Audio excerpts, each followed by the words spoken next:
Haleluya, haleluya. Ndanezere kubw'uyu munsi wo kwa gatandatu kiganiro ijambo ribohora ngenda Apotre Mutabazi. Umunsi tugiye kwiga amagambo akomeye, ndabyibuka ko twavuze bushize ko turi buvuge kuri reticular activating system, ariko nubundi ya gripe yanjye ntaho yagiye, reka ahubwo twiga amagambo akomeye ari bunsabe kuvuga ntakoreshe toyo hejuru.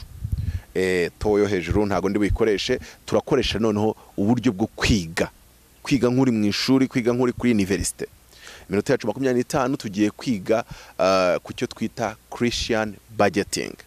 Mbafitiye inkuru nziza, sinzi ko mwe muri buyifata, ariko kuri ngiye ni inkuru nziza, kandi ishobora kutaba inkuru nziza kuri uyu munsi, ikazabera inkuru nziza abandi, yamara kubahindurira ubuzima ikazaza kubona wenda kuba ikugirira umumaro. Ibyo nta kibazo. Mu isi turi abantu dufite ukuntu dufata imyanzuro biratandukanye, ariko icyo nzi nuko ni kimwe, ndagukunda cyane. I love you very much. Imana ndagukunda. Hallelujah. Kandi nawe nunkunda bizatuma waguka cyane. Ikindi nukunda Imana uzagira iyerekwa rinini cyane. Nababwiye yuko iyo dukunze Imana biduha kugira ibitekerezo byo mu buryo bw'umwuka byagutse, vision. Ariko noneho iyo dukunze abagenzi bacu bene data, bituma bya bitekerezo byo mu mwuka bibihinduka ibitekerezo byo muri marketplace. Icyo gihe tukagera ku ntego ndetse n'icyo Imana yagambiriye ku buzima bwacu. Reka dusome ijambo ry'Imana. Yosefu abwira abantu ati dore uyu munsi mbaguriye Farawo. Turangiza n'iminota nkurikiyeho ndi kureba na mirongo ni ingahe. Yosefu abwira abantu ati dore uyu munsi mbaguriye Farawo mwe n'ubutaka bwanyu. Kugura abantu, I bought you with your land. Nabaguze uyu munsi mbagurira Farawo mwe n'ubutaka bwanyu. None imbuto zanyu ngizi muzabibe ku butaka. 24. Kandi uko muzasarura, cyongereza every time you harvest, kandi buri uko muzajya musarura muzajye muha Farawo igice cya gatanu cy'icyatamurima. Ensenkiam 1/5 belong to Pharaoh. Ngo icyatamurima ni kimwe cya gatanu cy'ibyo muzajya musarura. Ibice bine bizajya biba ibyanyu, ngo mubikureho imbuto zo kubiba mu mirima, bibe n'ibyo kurya byanyu nabo mu ngo zanyu n'abana banyu bato. Baramusubiza batudukije urupfu, tukugireho umugisha databuja, natwe tuzayimbata za Farawo. 26. Yosefu yandikisha iryo tegeko riba itegeko ridakuka mu gihugu cya Egiputa na bugingo n'ubu, yuko Farawo ahabwa igice cya gatanu, ubutaka bw'abatambyi nibwo bwonyine butabaye ubwa Farawo. Yesu Kristo nashimwe. Reka dutangire twatura kwizera kwacu. Turi abana b'Imana. Ndi umwana w'Imana. Ndi umuturage w'ubwami bw'Imana. Navukiye gukura abandi mu makuba. Ndi umukoresha, sindi umukozi. Muri nge harihomo imbuto y'ibitekerezo bitibeshya bibyara akazi, abandi bakabona imikorere. Sindi umurizo, ndi umutwe. Ndi umutwe, sindi umurizo. Ndi umuyobozi, sindi umuyoborwa. Kuko muri nge harimo ubushobozi bwo gukemura ikibazo cyazengereje isi. Muri nge harimo ubushobozi bwo gukemura ikibazo cyica. Nicyo gituma nzaba umukire, sinzaba umukene. Abantu barankunda, abo Imana yaremeye kugira ngo bagendere mu mujyi umwe n'iyerekwa ryanjye n'umugambi wo kubaho kwanjye, abo ngabo ndi nka rukuruzi bakurura. Nanjye abantu ndabakunda kandi ndi igisubizo cyabo. Inzego z'ubuyobozi zirankeneye, abaturage barankeneye. Ndi umunyamumaro, ndi umunyu w'isi. Mu izina rya Yesu, amen. Reka rero twiga ijambo uyu munsi. Ari umuntu ushobora kwibaza ngo kuki twatura kwizera kwacu uyu munsi ejo tugahindura, ariko biba ari umujyi umwe. Kuko iyo bibaye imvuga imwe idahinduka, mushobora kuzayandika ahantu mukazajya mwisubiramo ku manywa n'imugoroba bigahinduka nka za Dawudi mu ijoro ndakuramutsa Mariya. Iyo ibintu bivuzwe amagambo adahindurwa buri munota, biragira ngo bigahinduka nka rituel. rituals, icyo gihe byinjira mu cyo twita idini, bigatakaza ubunyamwuka, bigasigarana icyanga cy'ubunyedini. Isengesho, amasengesho asubirwamo, wasanga uwarivuze bwa mbere ryarahinduye ubuzima bwe pe. Ni nk'uko amagambo Paulo yavuze ku munsi wa Pentekote, ariya magambo yafashwe yandika ahantu ukazajya uhora ujya kuyabwiriza mu byaro ahantu abantu bataramenya Imana, ugahora yasubiramo. Yazagira yarayabwirije ngo hiyane 3,000, ariko hari igihe wazayabwiriza ukabura n'umuntu umwe wihana, ukayabwiriza imyaka 3 nta n'umuntu umwe urihana, kubera ko byafashe sense y'imigenzo kurenza uko ari sense ya relationship n'Imana, ari sense yo kumva ibintu bituruka mu mwuka ukabirekura, ari sense yo kubikora kubw'icyubahiro cy'Imana, bitangira gutakaza iyo sense. Reka tuganire kuri aya magambo Christian budgeting. Reka mbanze mbabwire rya tangazo ntaza kuryibagirwa cyane iminota igashira ntararibabwira, kubera yuko ntago uyu munsi ndi burenze iminota nta n'isegonda na rimwe. Abantu benshi bakunze kumpamagara bakambwira mbagira inama, ndetse ni benshi bamaze igihe rwose banyandikira kuri WhatsApp ngo duhure bikanga, ko ntago byakunda, nta nubwo byapfa gushoboka. Abantu bose bakeneye yuko duhura nkuye nabo ntago byakunda, ariko ndabakunda cyane kandi urukundo ruratanga. Kubw'iyo mpamvu rero ndashaka gutangiza icyo nise Ideas Bank. Urumva nyine yiswe banki, ariko ni banki y'ibitekerezo, kandi nayo ubwayo azaba ari igitekerezo. Izabikoze gute? Iri jambo tugiye kwiga uyu munsi turariheraho, abantu bazemera kurikurikiza, nanjye nzemera kubakorera mentorship. Utise kuki byiswe bank ntibyitwe nyine counseling or mentorship? Ni ukuvuga ngo abantu bazakurikiriza iri hame rya Christian budgeting tugiye gusomamo hano, nibo nzemerera guhabwa account muri iyo bank. Kuki nabanje kuvuga yuko ari Ideas Bank, kandi kabari nayo ubwayo ari idea. Ni idea ibika ibitekerezo, ariko nayo ubwayo akaba ari idea. Kubera iki? Ntago izaba ari institution iri ahantu runaka. Icya kabiri, iyo banki izabika amafaranga, ariko ntago mwebwe muzayazana ngo muyampe, biranabujijwe kugira amafaranga umpa kuri icyo kintu cya Ideas Bank. Amafaranga ahubwo we nzayakubwira aho ugomba kuyashyira. Nuyahashyira bikwemerere kugira konte muri icyo kintu twiste Ideas Bank. Bivuze iki? Reka dufate urugero rworoshye. Nukurikiza aya mabwiriza n'urugero ugafata, buri wese azahitamo aho yashyira, ntago ari njye uzahakubwira, ahubwo nzakubwira ahantu hashoboka kuyashyira. Urugero, ushobora kuyabika kuri mobile money yawe, ntago ari ya papa wawe, si ya mama wawe, si ya murumuna wawe, ni yawe, si yanjye. Ntuzanambwiye ngo nyakubikire, nanjye mfite ikibazo cyo kubika yanjye, yego. Ariko nzabasaba ku bantu bafite simukadi imwe, nibishoboka, ndavuze nibishoboka, mushaki ya kabiri. Murabizi ko ndumva amabwiriza ya MTN atwemera niba ari simukadi ebyiri kuri nimero imwe y'iranga muntu, ibintu nk'ibyo ngibyo. Mujye mukora ibintu bikurikije amategeko, sibyo? Noneho uvuge ngo iyi simukadi inshyashya mfashe, muzabanza mu verify ko byemewe. Ntago mbabwiye ngo ariko nzi neza ko byemewe kurenza mobile money harimwe, sinzi. Ariko ubwo nuhitamo mobile money, uzafata indi simukadi. Numara kuyifata, ndashaka kugira ngo tusigaze iminota yo kuvuga kuri iri jambo nasomye.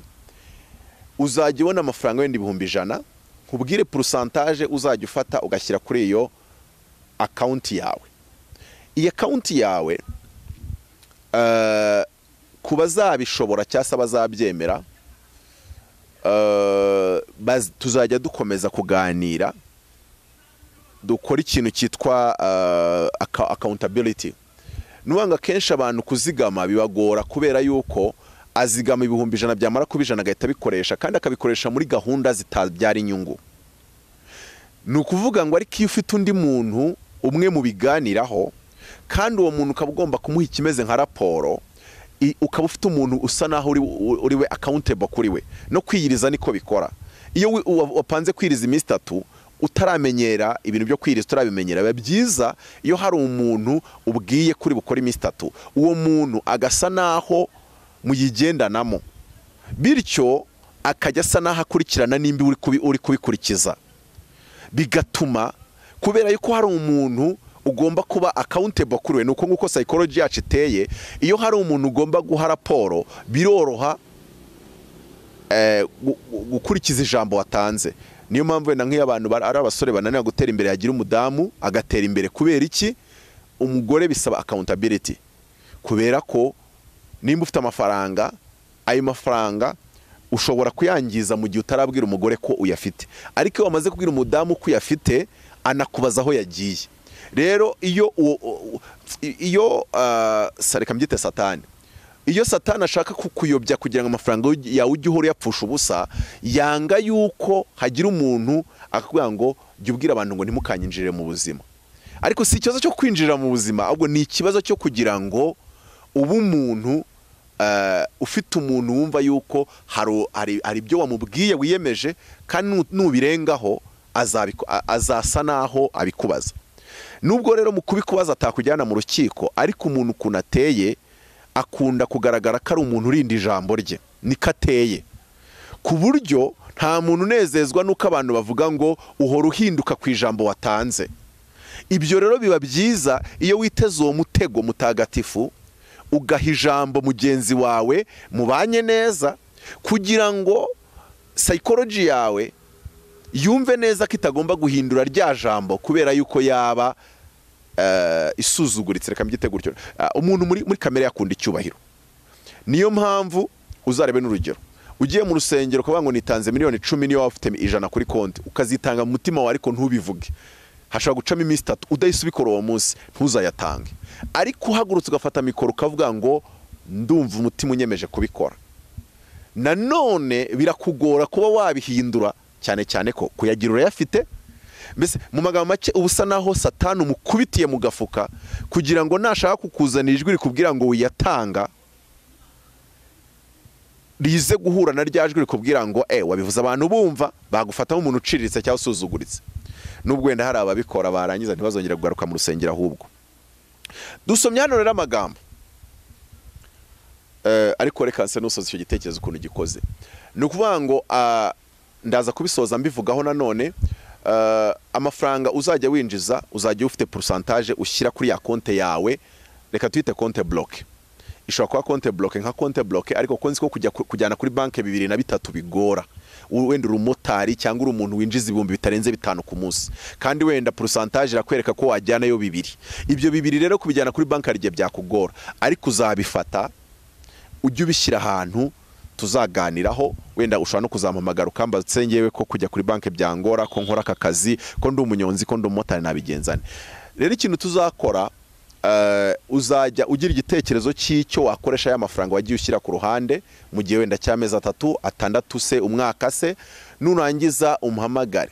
Ubusanzwe nababwiye ko consultance nyikora umuntu yishyuye, ariko abantu bazaba bafite account muri Ideas Bank bazajya bagirwa inama ku buntu. Ninkoresha ama conference twaramaze covid yaravuyemo, nzajya nkoresha conference abantu bafite konte muri Ideas Bank attending a conference ku buntu, ndetse nzajya nandika n'ibitabo mbibahe ku buntu. Nuvuga ngo n'abantu nzaba mfashe en charge yuko ngomba kubazamura mu buryo bw'ibitekerezo.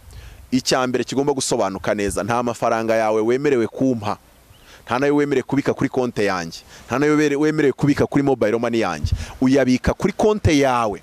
Ahubwo icyo nzakora ni iki: mu gihe ufite igitekerezo cyiza nzacyumva, nimara kucyumva nguhuze n'undi muntu ufite konte muri Ideas Bank, mbicaranye mba presente, muhuza amafaranga yanyu, mukore business. Ariko mu kuyahuza muzashaka umunyamategeko, mushake abantu bagomba gutuma ibintu byanyu mubikora mu buryo bukurikije amategeko. Nuvuga ngo nge ntago ndi responsable aho ngaho. Rero icyo nzakora, uzaba ufite idea n'ibihumbi bya 700, nguhuze n'undi muntu ufite idea na miliyoni 200, cyangwa se nguhuze n'undi muntu ufite idea na miliyoni 30, cyangwa se n'undi muntu ufite idea zirenze zawe, wenda we yifite 100.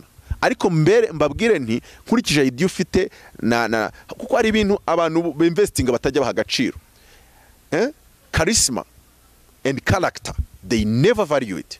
Ntago bajya babiha value, kandi ni ibintu n'investisoma zifite si kinakubwira ngo iki, cyangwa si izina. Ni izina naryo rifite agaciro. Kuba izina ryitwa Apotre Mutabazi ushobora gusanga rihagaze agaciro ka miliyoni 100 muri business, kubera iki nyine n'izina. Uyu munsi niyo Bill Gates yahomba agasigarana amafaranga zero. Izina Bill Gates ubwaryo ni investissoma, ni gishoro. So reka rero cyangwa se kuburi popularity, celebrity ubwabyo nabyo ni gishoro. Ariko iminota dusigaranye 10 dusigaranye iminota 10, reka tuyikoreshe muri iri jambo tumaze gusoma. Farawo yabwiye abanyegiputa ubwo yari amaze guhabwa ubuyobozi, murabyibuka, ubwo yazaga akarotora inzozi, amara kuzirotora bakamubwira ngo akababwira ati hazabaho imyaka 7 y'uburumbuke budasanzwe, ubwo ibyo muzajya mweza bizaba biri overflow, ntago mushobora kuzabirya ngo mubimare. Ariko nyuma yaho hazaba indi myaka 7 murye ibyari bisagutse, ibyo mwasigaje mu myaka y'uburumbuke, nimurangiza inzara ibice, muryane mumarane, inzara imara igihugu, yoreka igihugu.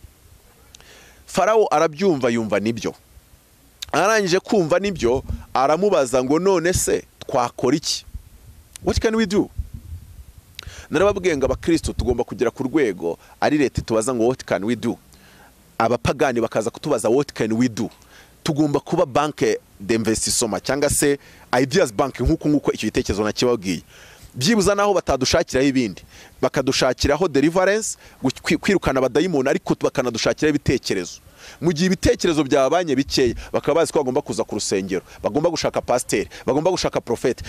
Ibitekerezo tugomba kuba tubihagarariye mu isi. Isoko ry'ibitekerezo ryatsindiwe n'abantu buzura umwuka wera, kubera yuko dufite ibitekerezo by'Imana bitibeshya. Yosefu agiye ku buyobozi, ikintu yakoze ndetse nakibabwiye, arimo yiyamamaza, arimo atanga kandidatire. Yarababwiye ngo nimuntora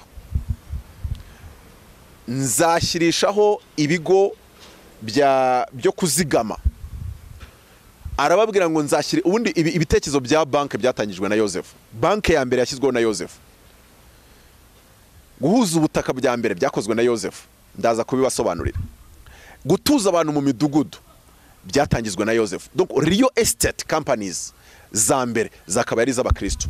Real estate companies, niyo mpamvu abakristo iyo bagiye mu kintu cyitwa real estate business or real estate investment, Imana ibaha umugisha, nta n'umupagani wabarusha umugisha. Ikibazo ni kimwe, ntago tujya twumva yuko ibyo ari umugisha wacu, ahubwo twumva yuko twajya kuba abafundi tukajya kwaka akazi, twumva yuko twajya kuba abayede tukajya kwaka akazi muri bari kubaka imidugudu ya za Gacuriro n'iya za Remera n'iya za, ariko real estate ni umugisha, ni karande y'abakristo. Icyo cyo ndakikubwiye, bank systems ni umugisha na karande y'abakristo. Turabisoma hano. Yosefu arababwira ngo ibizaboneka mu gihugu byose muzubaka ubuhunikiro, nimurangiza ibyo bintu muzaba mwejeje mu gihe cy'uburumbuke bw'imyaka 7, mugende mubishyire muri ubwo buhunikiro, mushyiremo 1/5 cyonyine, 1/5, 1/5 cyonyine, mugende mugishyire muri ubwo buhunikiro, mubuhe umugabo w'umunyabwenge w'umuhanga aba ari wabuyobora. Mushaka umugabo uri mu ubwenge w'umuhanga, intelligent, wise, sage, intelligent et spirituel, ari mu mwuka w'Imana, w'umunyabwenge kandi w'umuhanga. Ndashaka kugira ngo tutatinda muri aya magambo. Christian budgeting ni isomo rirerire, ni isomo nakigisha n'ukwezi kose kukarangira. Abantu bamwe birukana dayimoni kandi ikibazo bafite ni mauvaise gestion. Abantu bamwe birukana dayimoni bakeneye kujera neza amarangamutima yabo, bakeneye kujera neza amafaranga yabo, bakeneye kujera neza relationship, relation bafitanye n'abantu mu buryo butandukanye, bakeneye kujera impano zibarimo, gestion de don, gift management. Kandi reka mbabwira ikintu gikomeye, Imana ntabwo iguha icyo uyisabye, Imana iguha ibyo ushoboye kujera. God does not give you what you ask for, He gives you what you can manage. So build your capacity to manage more, God will give you more. Mu minota dusigaje, Yosefu baravuga bati niwe mugabo tubona w'umuhanga, w'umunyabwenge kandi wuzuye umwuka w'Imana, niwe dushinze ibyo bigega. Arangije Yosefu bamwambika ikanzu, muzi ko byagenze n'impeta, bamuzengurutse igihugu cyose. Arangije Yosefu yubakisha bya bigega. Ikintu cya mbere, ugomba kuba umukristo wiyemeza ibintu kandi ukabikora nk'uko wabyiyemeje. Nimba wemeye ijambo ukarikora nk'uko waryemeye. Integrity and accountability. Yosefu ibyo bintu yari bitangiye ari no muri gereza, ngibyo bamurindishaga ntago ngo batangiye barabibaze bwa mbere, babiri bwa kabiri, babibaze bwa gatatu, barango Yosefu nimuzongere kubarana nawe. Ubwe arihagije kwishyiraho imbago zo kugira ngo atangize ibyo twamurindishije. Credibility, trust, accountability, integrity. Ayo ni amagambo agomba kujyana n'abantu bafunguza konte muri Ideas Bank, cyangwa se agomba kuranga buri murokore wese ahava akagera. Minota yacu yagiye. Yosefu imyaka y'uburumbukira arangira, ariko wumve ngo Yosefu guhunika ibintu byeze mu myaka 7. Sinzi abari kutwumva bize, nimba mwarize food science simbizi, nimba mwumva mufite tekinike z'ukuntu wahunika umusaruro w'igihugu mu gihe cy'imyaka 7 bitaboze. Ntumbaze ibyo, ntubimbaze. Ubwo ariko aho ngaho uhita winjizamo icyo twita agrobusiness, nubango conservation y'ibintu byahinzwe. Ni gute wa conserve ibigori imyaka 7? Wenda icyo gihe wahita ushesha amakawungu ukabika ifu. Ni gute iyo fu yamara imyaka 7? Ibyo ntabwo nshaka kubyinjiramo. Ariko ubwo tuba twinjiye mu nganda ziprocessinga ibyaturutse ku buhinzi. Twihute. Umugisha w'inganda z'ibyaturutse ku buhinzi ni uw'abarokore. Umugisha w'ubuhinzi ni uw'abarokore. Umugisha wa banke ni uw'abarokore. Umugisha wa real estate ni uw'abarokore. Nge ndi kugenda mbabwira, ubwo ibisigaye muzanyegera tuganire twitonze. Ndashaka no gusoza by the way. Yosefu arababwira ngo dore nabaguze uyu munsi, mbagurira Farawo mwebwe ubwanyu n'ubutaka bwanyu. Aravuga ngo ariko nimufate, ngo aragenda batuza mu midugudu. Arangije arababwira ngo nimufate imbuto zo kubiba mu mirima yanyu, ariko mwibuke imirima mbahaye ni ya Farawo, kuko narayiguze na Farawo, namwe ubwanyu ndabagura. Icya kabiri, uretse no kuba imirima ari ya Farawo, namwe ubwanyu imibiri yanyu ni ya Farawo, umwuka wanyu ni uwa Farawo, amaraso, ingingo zanyu ni za Farawo. Nuwango muri property za Farawo neza. So abaha imbuto, ariko imbuto ubwazo ni za Farawo, nabo ubwabo ni aba Farawo, n'inzu batuyemo ni za Farawo. Niyo mpamvu nkunda kubwira abarokore nkababwira ngo gukodesha muri equation y'ubwami bw'Imana ntago bibamo.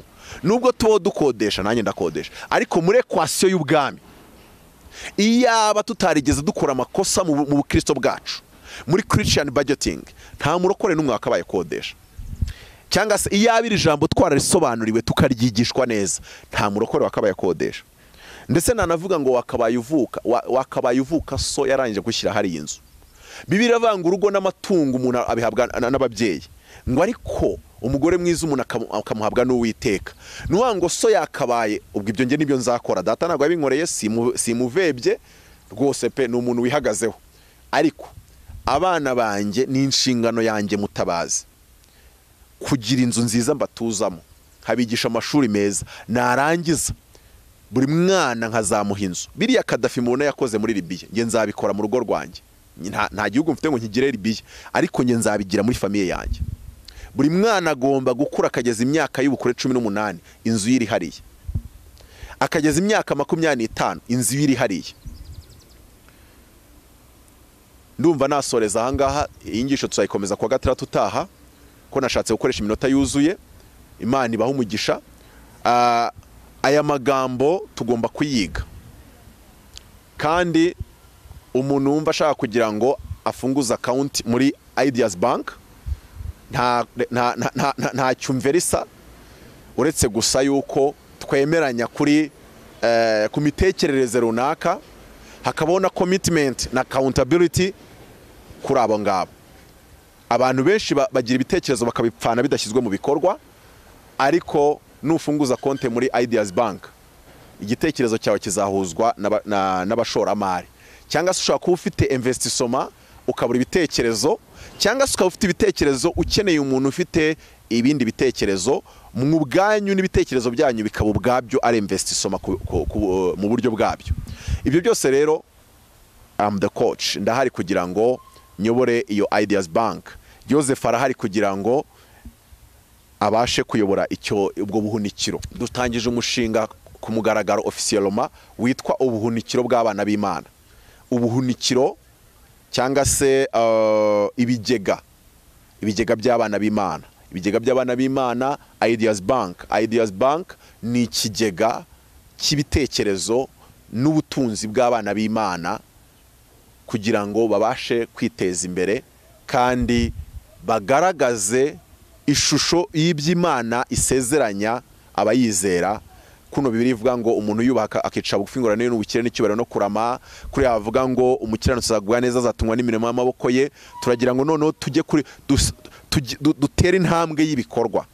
Kwizera ngo kudafite imirimo kuba gupfuye. Naza hano nkabwiriza tugasimbuka tukavuga cyane kuvuga ngo Mutabazi n'umuhanga, Mutabazi n'umunyabwenge, ariko tugomba kujya muri action. Bible in action. Ubu nuvuga ngo tugeze ku kintu bita Bible in action, Scripture in action, Christianity in action, Kingdom in action, Spirituality in action, Faith in action. Reka twatire kwizera kwacu. Turabana b'Imana, turi umutwe n'ituri umurizo, tuguriza amahanga ntituyaguzaho, dukemura ibibazo ntago tubitera, turi abayobozi ntago turi abayoborwa, turi ibisubizo by'isi ntago turi ibibazo byayo. Abantu baradukunda, abo bose Imana yaremye kugira ngo bahuze n'umugambi w'icyo yaturemeye, baradukunda, turi nka rukuruzi kuri bo, kandi natwe turabakunda. Dukunda isi yose, abadukunda n'abatwanga twe turabakunda, kandi dufite ibitekerezo by'Ubumana bitibeshya muri twebwe. Turi igisubizo cy'isi, dufite ubutware, kandi twahawe dominion ku nzego z'ubuyobozi, cosmos ndetse ni na environment. Turabatsinze ndetse no kurutaho. Reka dusoze gutyo. Uwiteka urakoze, abantu bari bwumva aya magambo bakayizera bakayitondera, ubaho umugisha. Kandi abo bose bazakomeza izi nyigisho ndetse n'abagiye babana nanjye muri izi nyigisho, ubagure cyane nkuko wazanye uburumbuke.